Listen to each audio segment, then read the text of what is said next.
आप सभी श्रोता मित्रों को हार्दिक नमस्कार। प्रस्तुत है गुरुदेव रवींद्रनाथ टैगोर जी द्वारा लिखित कहानी अतिथि। काठालिया के जमींदार मतीलाल बाबू सब परिवार नौका से अपने घर जा रहे थे।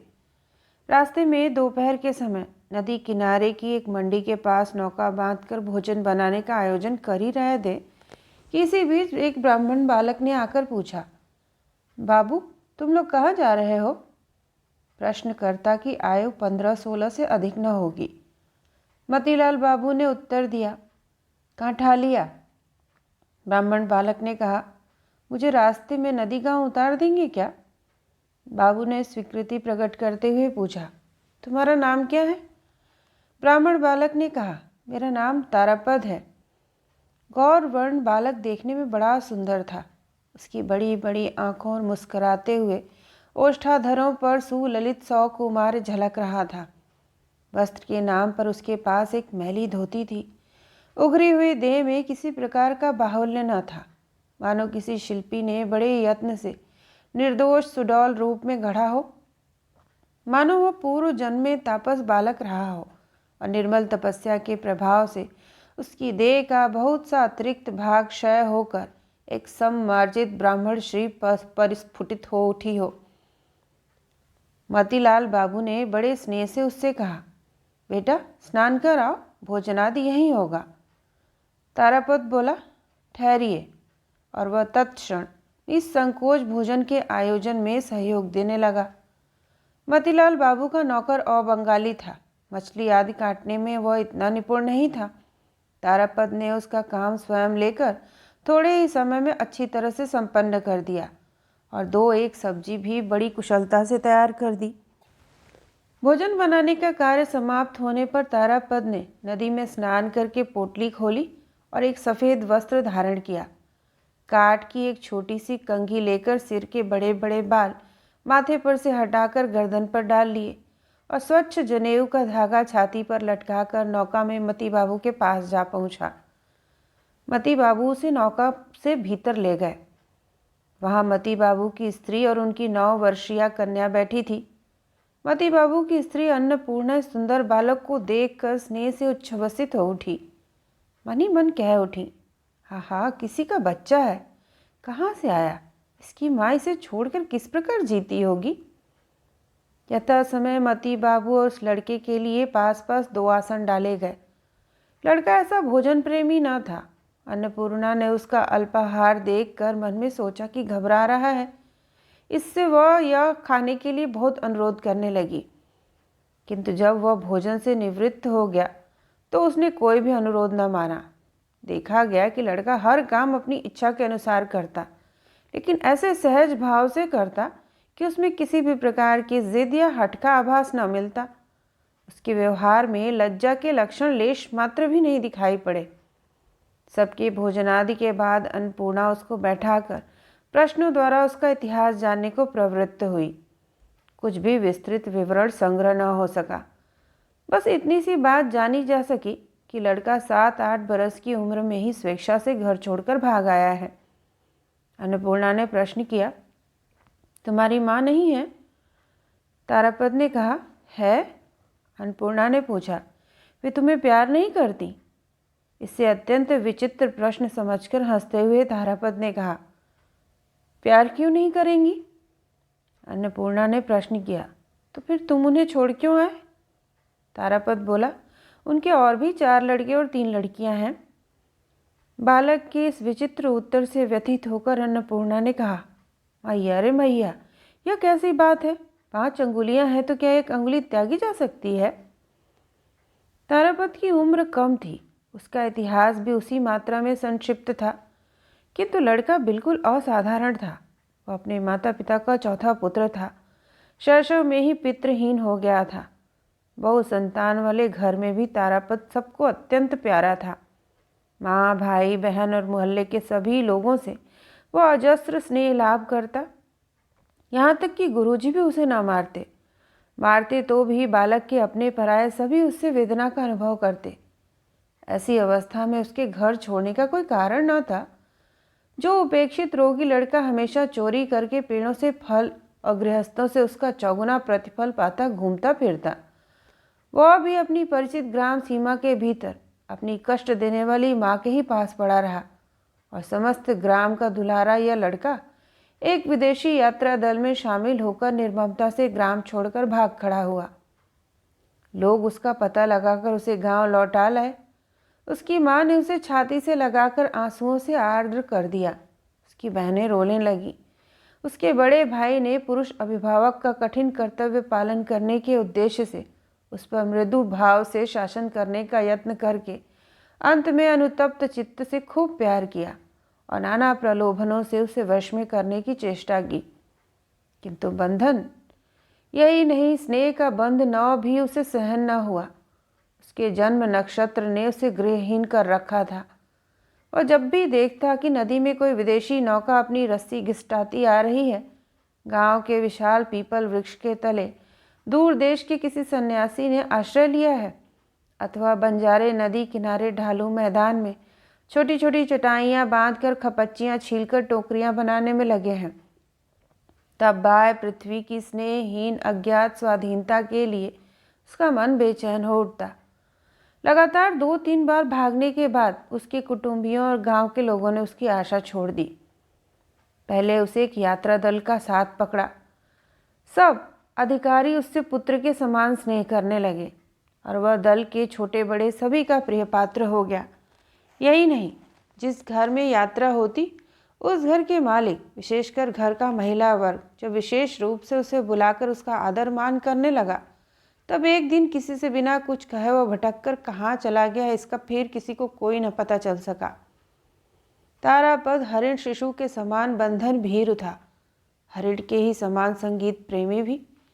यात्रा के संगीत ने ही उसे पहले घर से विरक्त किया था। संगीत का स्वर उसकी समस्त धमनियों में कंपन पैदा कर देता और संगीत की ताल पर उसके सर्वांग में आंदोलन उपस्थित हो जाता।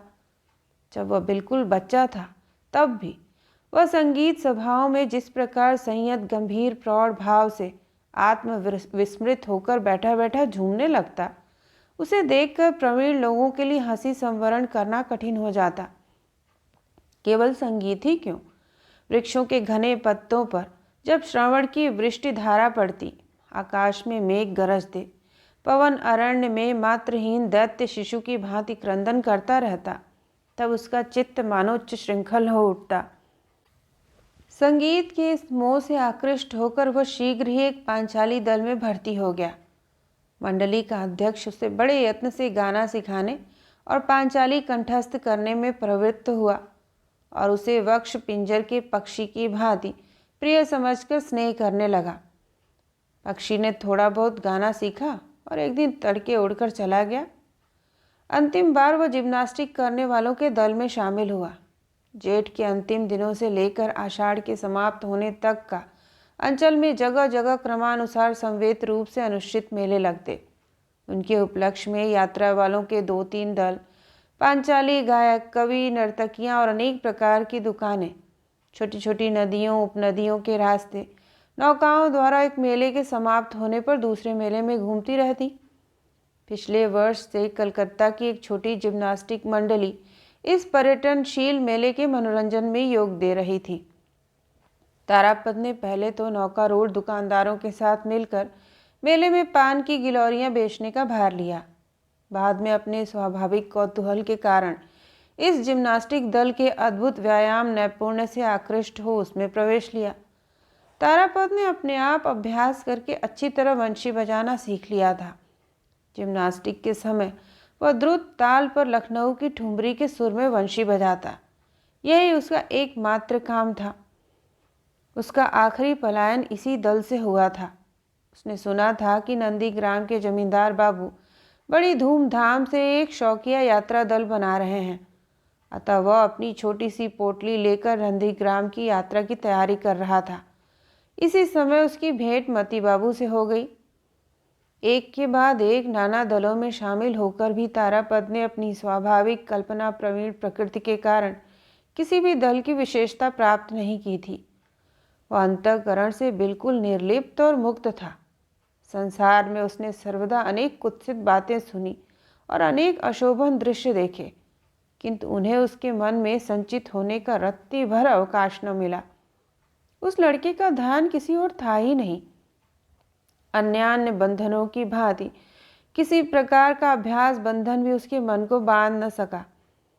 वह इस संसार में पंकिल जल के ऊपर शुभ पक्ष राजहंस की भांति तैरता फिरता। कौतूहलवश वह जितनी बार डुबकी लगाता, उसके पंख न तो भीग पाते न मलिन हो पाते। इसी कारण इस गृह त्यागी लड़के के मुख पर एक शुभ स्वाभाविक तारुण्य आम्लान भाव से झलकता रहा। उसकी यही मुखश्री देखकर प्रवीण दुनियादार मतीलाल बाबू ने बिना कुछ पूछे, बिना संदेह किए बड़े प्यार से उसका आवाहन किया था। भोजन समाप्त होने पर नौका चल पड़ी। अन्नपूर्णा ने बड़े स्नेह से ब्राह्मण बालक से उसके घर की बातें, उसके स्वजन कुटुंबियों का समाचार पूछने लगी। तारापद ने अत्यंत संक्षेप में उनका उत्तर देकर बाहर जाकर परित्राण पाया। बाहर परिपूर्णता की अंतिम सीमा तक भरकर वर्षा की नदी ने अपने आत्मविस्मृत उद्दाम चांचल्य से कृति माता को मानो उद्विग्न कर दिया था।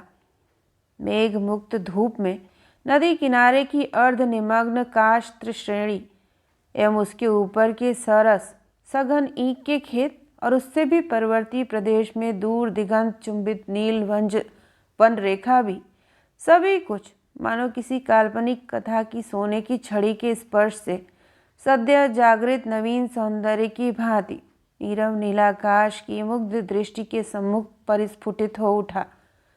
सभी कुछ मानो सजीव स्पंदित प्रगल्भ आकाश में उद्भासित नवीनता से मसृण और प्राचुर्य से परिपूर्ण हो। तारापद ने नौका की छत पर पाल की छाया में जाकर आश्रय लिया। ढालू हरा मैदान, पानी से भरे पाट के खेत, कहन शाम लहराते हुए आमन धान, घाट से गांव की ओर जाने वाले सकरे रास्ते, सघन वन वेष्टित छायामय गांव, एक के बाद एक दृश्य उसकी आंखों के सामने से निकलने लगे।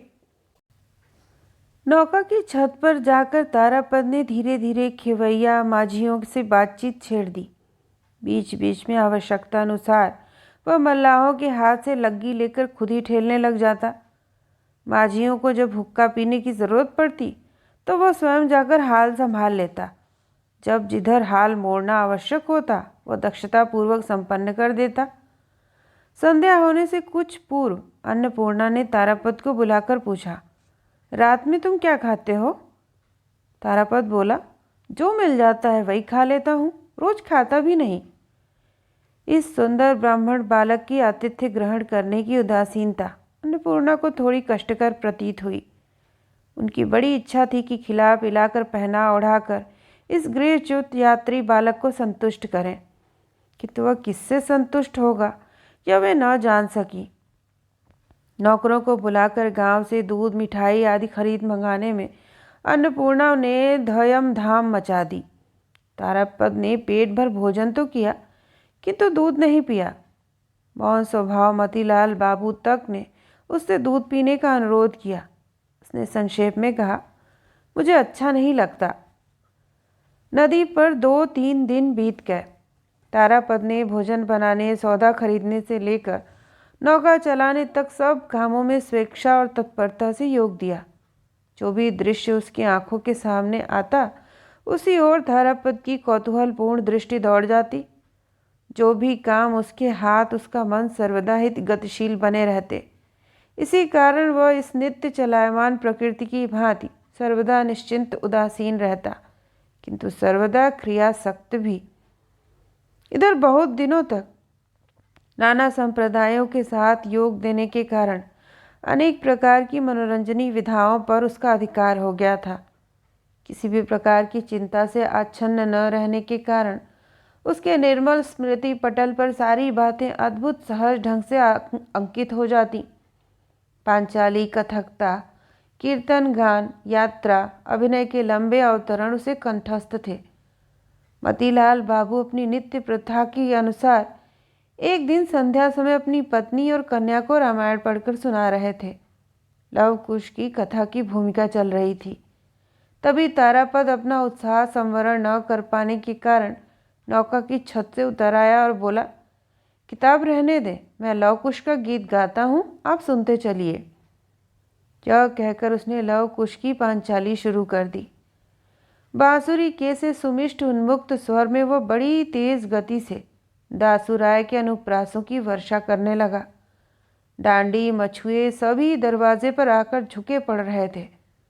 उस नदी नीर के संध्या आकाश में हास्य, करुणा और संगीत का एक अपूर्व रस स्रोत प्रवाहित होने लगा।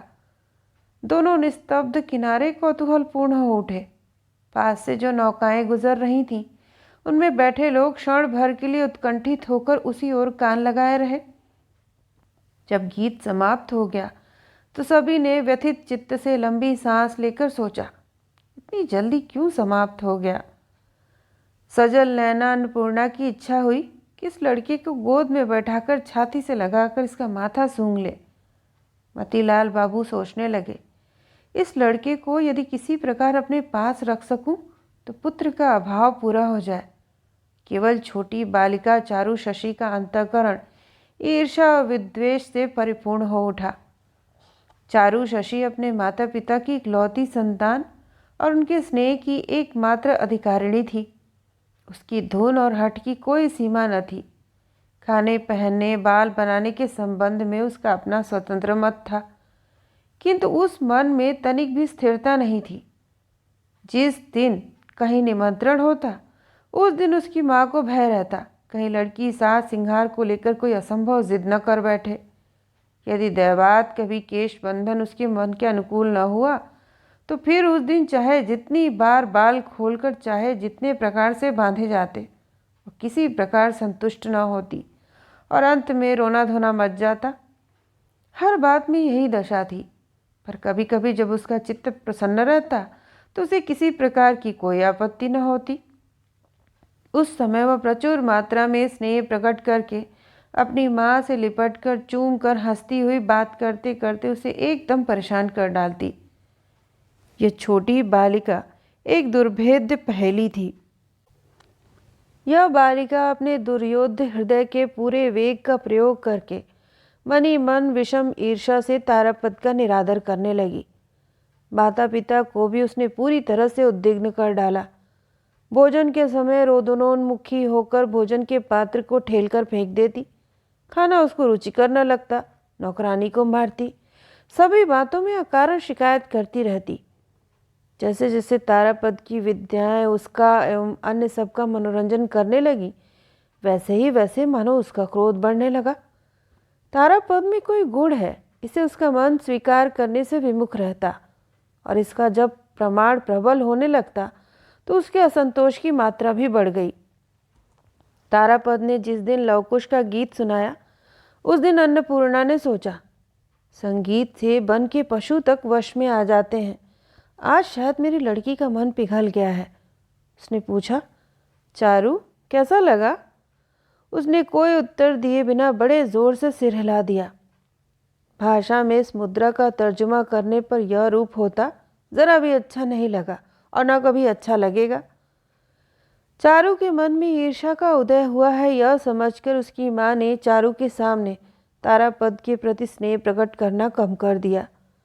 संध्या के बाद जब चारू जल्दी जल्दी खाकर सो जाती, तब अन्नपूर्णा नौका कक्ष के दरवाजे के पास आकर बैठती और मती बाबू और तारापद बाहर बैठते और अन्नपूर्णा के अनुरोध से तारापद गाना शुरू करता। उसके गाने से जब नदी के किनारे की विश्राम निरता ग्राम श्री संध्या के विपुल अंधकार में मुग्ध निस्तब्ध हो जाती और अन्नपूर्णा का कोमल हृदय स्नेह और सौंदर्य रस से उछलने लगता, तब सहसा चारू बिस्तर से उठकर तेजी से आकर सरोष रोती हुई कहती, माँ तुमने ये क्या शोर मचा रखा है, मुझे नींद नहीं आती। माता पिता उसको अकेला सुलाकर तारापद को घेर कर संगीत का आनंद ले रहे हैं, यह उसे एकदम असह्य हो उठता। इस दीप्त कृष्ण नयना बालिका की स्वाभाविक उग्रता तारापद को बड़ी मनोरंजक प्रतीत होती। उसने इसे कहानी सुनाकर, गाना बजाकर, वंशी बजाकर वश में करने की बहुत चेष्टा की, किंतु किसी भी प्रकार सफल न हुआ।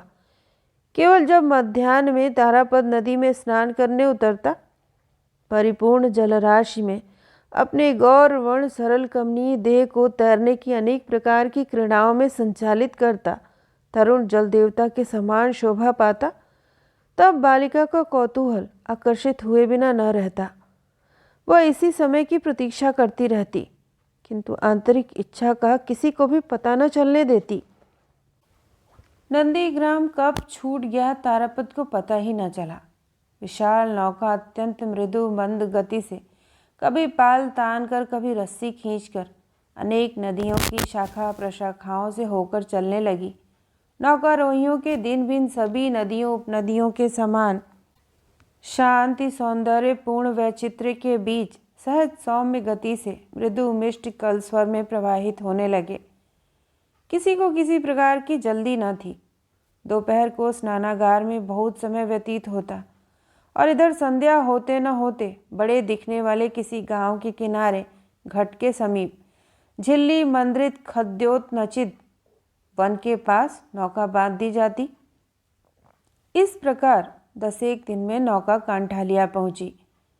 जमींदार के आगमन पर घर से पालकी और टट्टुओं का समागम हुआ और हाथ में बांस की लाठी धारण किए सिपाही चौकीदारों के दल ने बार बार बंदूक की खाली आवाज़ से गांव के उत्कंठित काक समाज को यत परोनास्तिक मुखर कर दिया। इस सारे समारोह में समय लगा। इस बीच में तारापद ने तेजी से नौका से उतरकर एक बार सारे गांव का चक्कर लगा डाला। किसी को दादा, किसी को काका, किसी को दीदी, किसी को मौसी कहकर 2-3 घंटे में सारे गांव के साथ सौहार्द बंधन स्थापित कर लिया। कहीं भी उसके लिए स्वभावतः कोई बंधन नहीं था। इससे वह बालक गजब की शीघ्रता और आसानी से सबके साथ परिचय कर लेता था। तारापद ने देखते देखते थोड़े ही दिनों में गांव के समस्त हृदयों पर अधिकार कर लिया। इतनी आसानी से हृदय हरण करने का कारण यह था कि तारापद हरेक के साथ उसका अपना बनकर स्वाभाविक रूप से योग दे सकता था। वह किसी प्रकार के विशेष संस्कारों में बंधा न था। बालकों के साथ वह बिल्कुल स्वाभाविक बालक था और उनसे श्रेष्ठ और स्वतंत्र। वृद्धों के लिए वह बालक तो न रहता, किंतु पुरखा भी नहीं। चरवाहों के साथ वह चरवाहा था, फिर भी ब्राह्मण।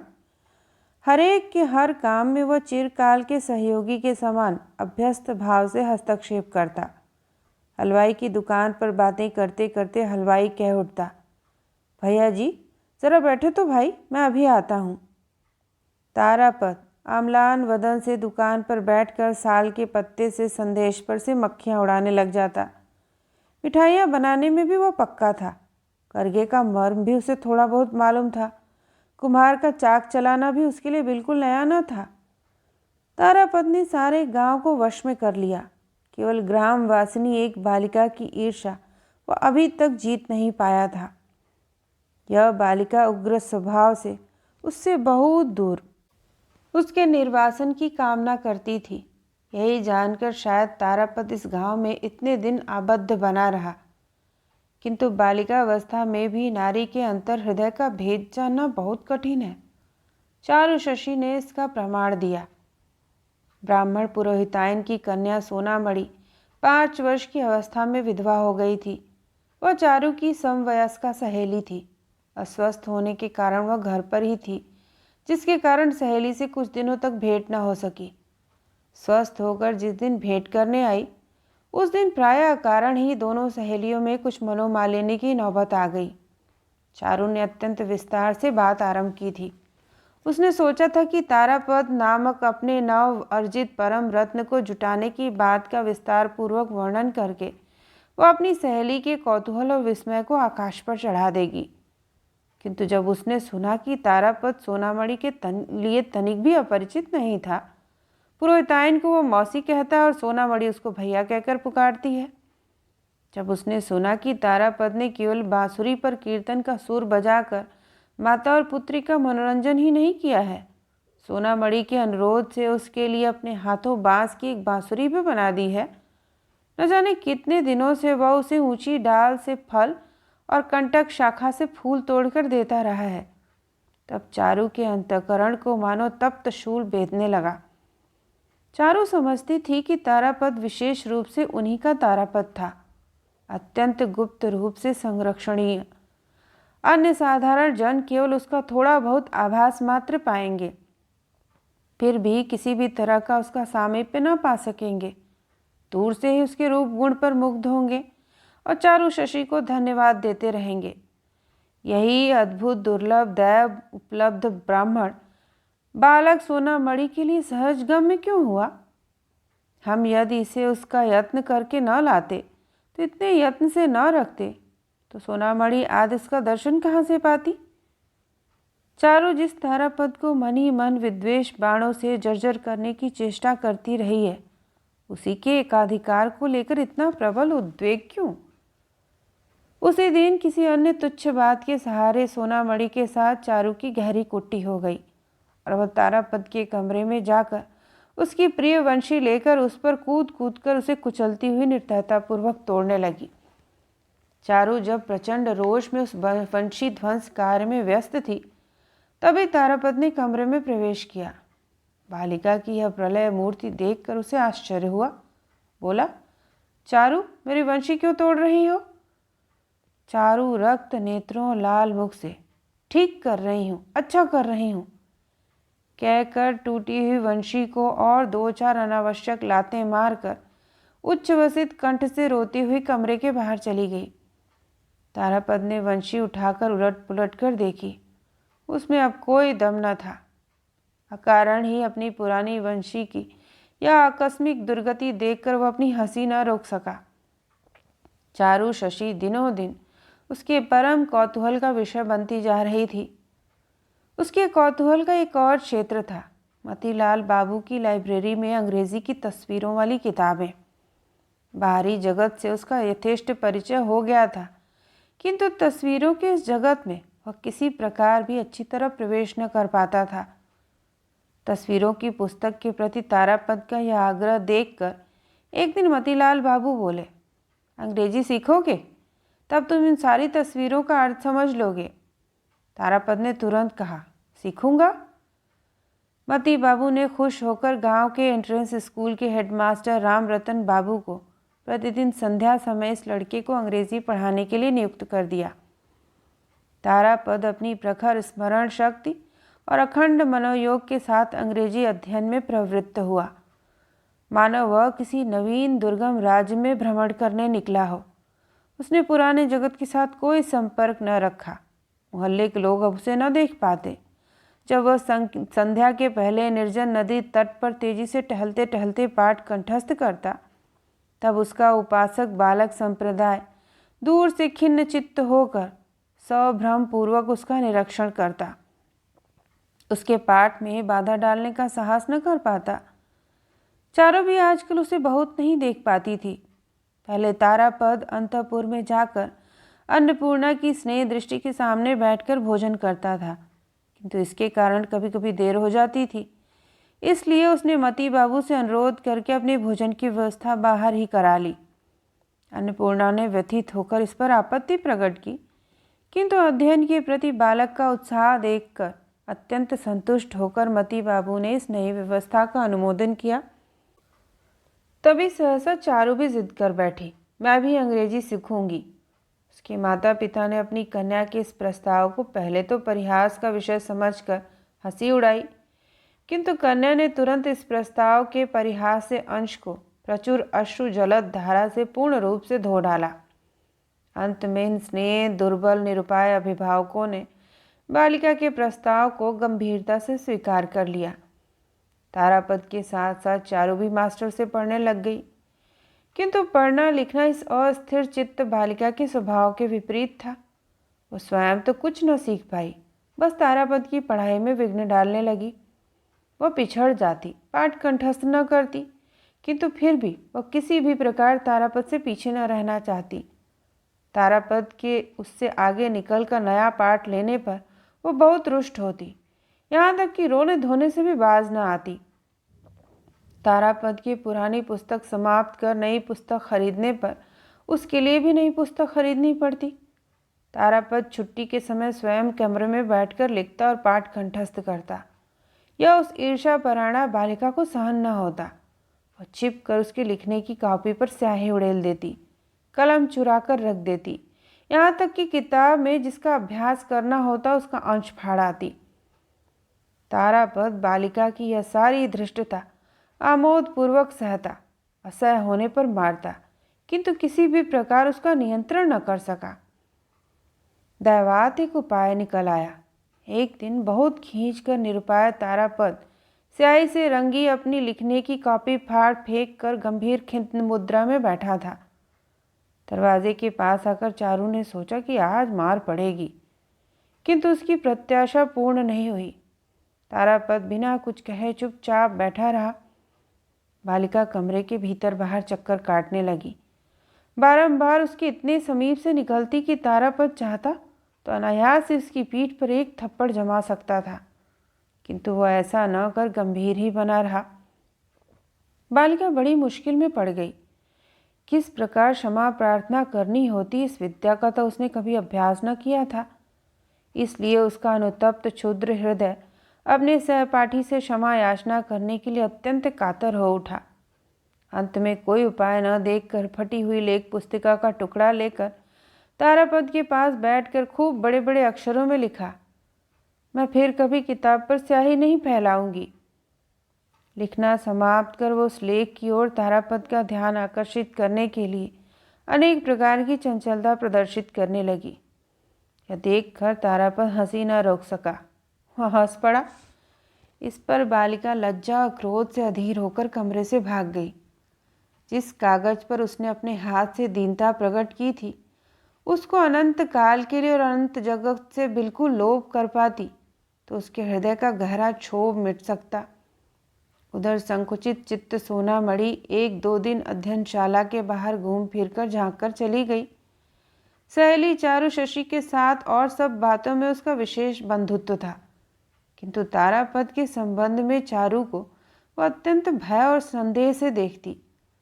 चारू जिस समय अंतपुर में होती उसी समय का पता लगाकर सोना मणि संकोच करती हुई तारापद के द्वार के पास आ खड़ी होती। तारापद किताब से मुंह उठाकर सस्नेह कहता, क्यों सोना, क्या समाचार है, मौसी कैसी हैं?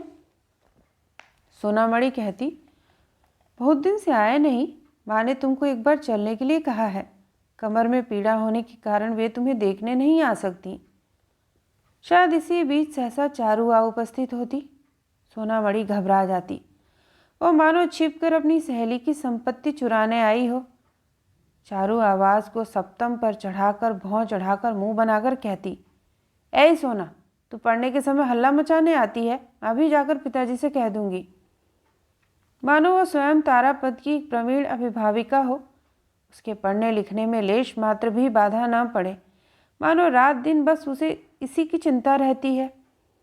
किंतु वह स्वयं किस अभिप्राय से इस असमय में तारापद के पढ़ने के कमरे में आकर उपस्थित हुई थी, यह अंतर्यामी से छिपा नहीं था और तारापद भी इसे अच्छी तरह जानता था। किंतु बेचारी सोना मणि डर कर उसी क्षण हजारों झूठी कैफियतें देकर अंत में जब चारू घृणापूर्वक उसको मिथ्यावादिनी कहकर संबोधित कर देती तो वह लज्जित शंकित पराजित होकर व्यथित चित्त से लौट जाती। दयार्द तारापद उसको बुलाकर कहता, सोना, आज संध्या समय मैं तेरे घर आऊँगा, अच्छा?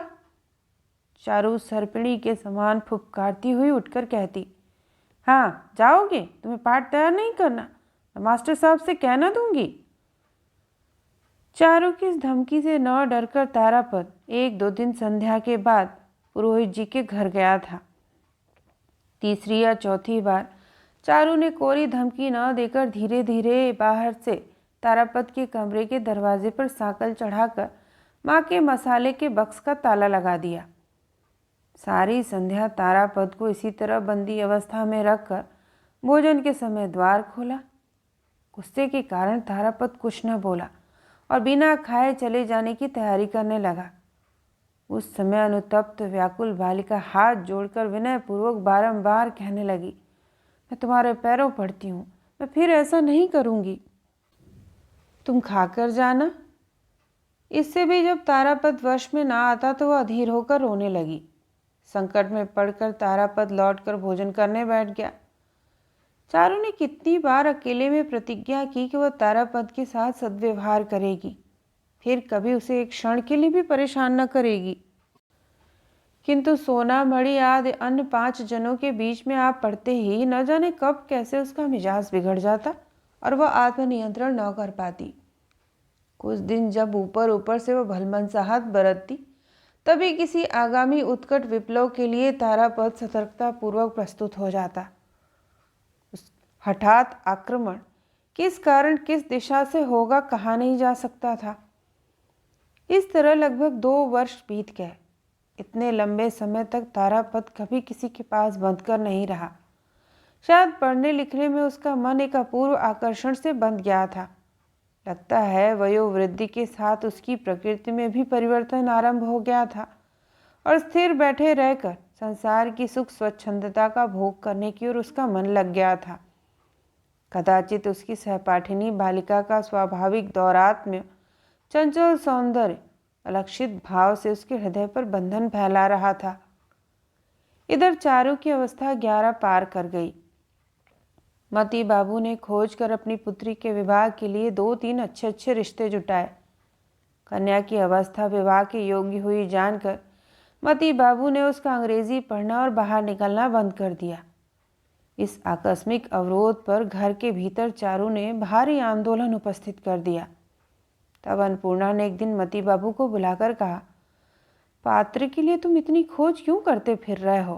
तारापद लड़का तो अच्छा है और तुम्हारी लड़की भी उसको पसंद है।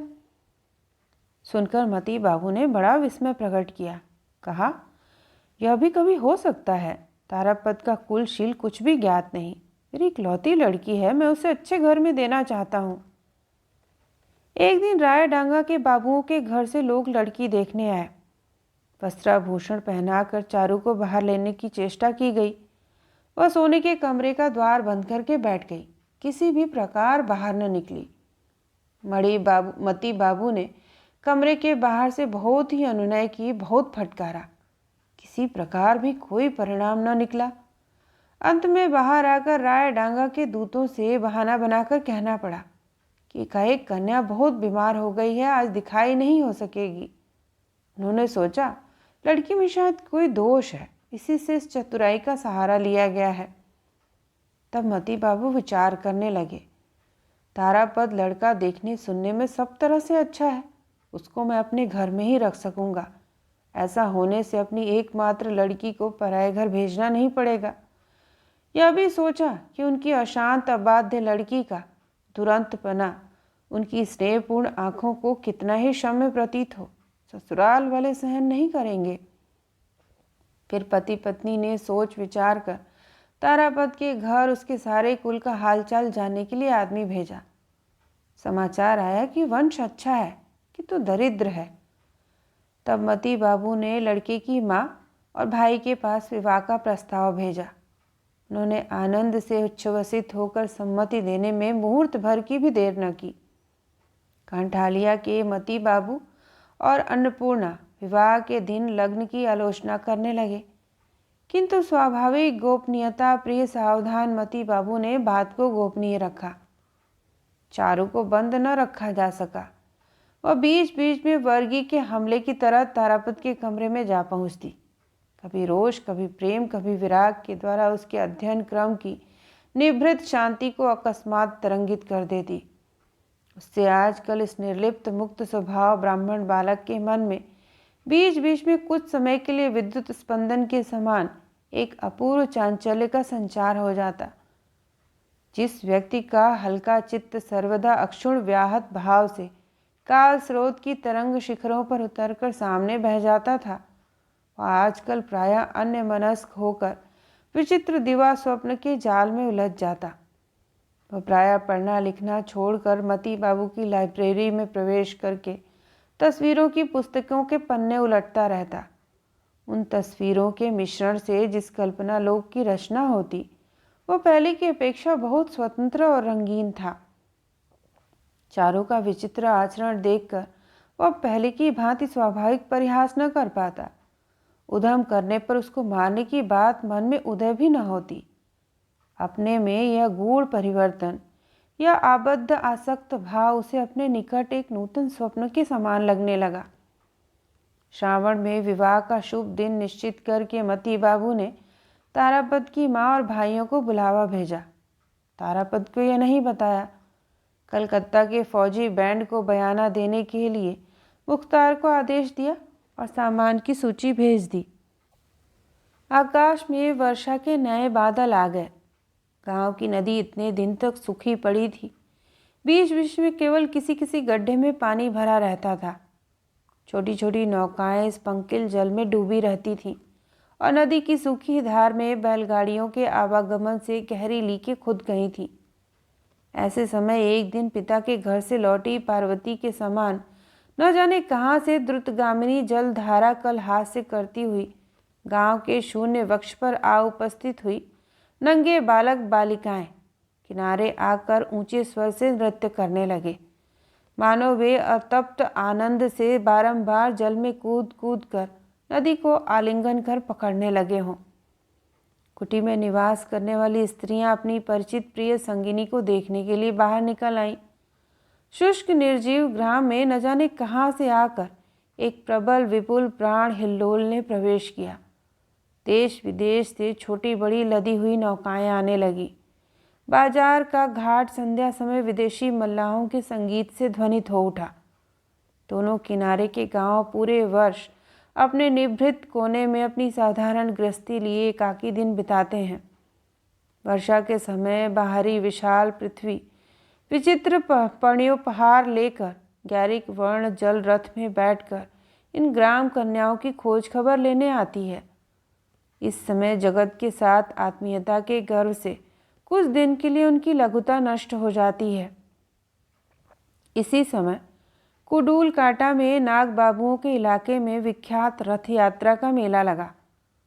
ज्योत्सना संध्या में तारापद ने घाट पर जाकर देखा, कोई नौका खर्च लिए, कोई यात्रा करने वालों की मंडली लिए, कोई बिक्री का सामान लिए प्रबल नवीन स्रोत की धारा में तेजी से मेले की ओर चली जा रही है। कलकत्ता की वाद्य मंडली जोर से द्रुत ताल पर बाजे बजा रही है। यात्रा का दल बेले पर गीत गा रहा है और सम पर हा हा हा शब्द की ध्वनि हो रही है।